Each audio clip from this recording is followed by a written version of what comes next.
नमस्कार दोस्तों, भोजपुरी सुपरस्टार पवन सिंह इन दिनों reality show rise and fall में नजर आ रहे हैं। उन्हें कई दूसरे भोजपुरी सितारों ने इस तरह के शो में पहली बार जाने की बधाई दी और शो जीतने की शुभकामनाएं भी दी। इस लिस्ट में अब काजल राघवानी का भी नाम जुड़ गया है, लेकिन उन्होंने बधाई या शुभकामनाएं नहीं दी, बल्कि उसे असली पावर स्टार भी बताया है। काजल ने अब पवन सिंह की आईडी के शेयर करते हुए एक वीडियो पर कमेंट में उसके लिए ऐसी बात कही है। राइज एंड फॉल के पहले पावर प्ले शो में होस्ट अश्विन ग्रोवर आए थे। इस दौरान उन्होंने पवन सिंह के लिए जो कहा वो वीडियो में जो पवन सिंह के इंस्टाग्राम पर शेयर किया गया है। इस वीडियो के कैप्शन में लिखा है, समझ रहे हैं ना आप लोग। इसी पोस्ट के कमेंट बॉक्स में काजल ने भी कमेंट करते हुए कहा है, हाँ पावर तो यहीं से शुरू होता है। वीडियो में अश्विन ग्रोवर ने कहा है, एक चीज तो नोटिस की होगी आपने, हमारे स्पॉन्सर बढ़ रहे हैं। इसका मतलब समझ रहे हैं ना तुम लोग कि पैसा ज़्यादा आ रहा है। पैसे ज़्यादा कब आते हैं? जब शो चलता है। पिछले हफ्ते हम लोग नंबर 1 शो बन गए थे। नंबर 1 से एक बात याद आई कि पवन जी, ये सुनकर सभी तालियां बजाने लगे और पवन सिंह हंसते हुए अश्विन ग्रोवर को गले लग जाते हैं। काजल राघवानी का कमेंट इस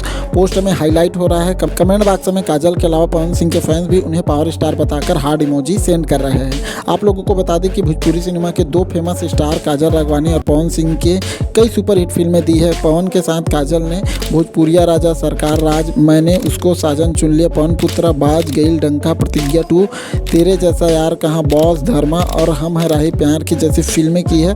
काजल और पवन की फिल्मों में कई ऐसे भोजपुरी गाने हैं जो यूट्यूब पर धमाल मचाते हैं। तो उम्मीद करते हैं छोटी सी वीडियो आप लोगों को अच्छी लगी होगी तो अपने दोस्तों के साथ शेयर करना बिल्कुल मत भूलिएगा। पवन सिंह का यहाँ शो आप लोग देखते हो कि नहीं, जरूर देखिए, बहुत अच्छा मजा आता है। मिलता है ऐसा कुछ नया वीडियो, तब तक के लिए अपने ख्याल रखिए। जय हिंद, जय भारत।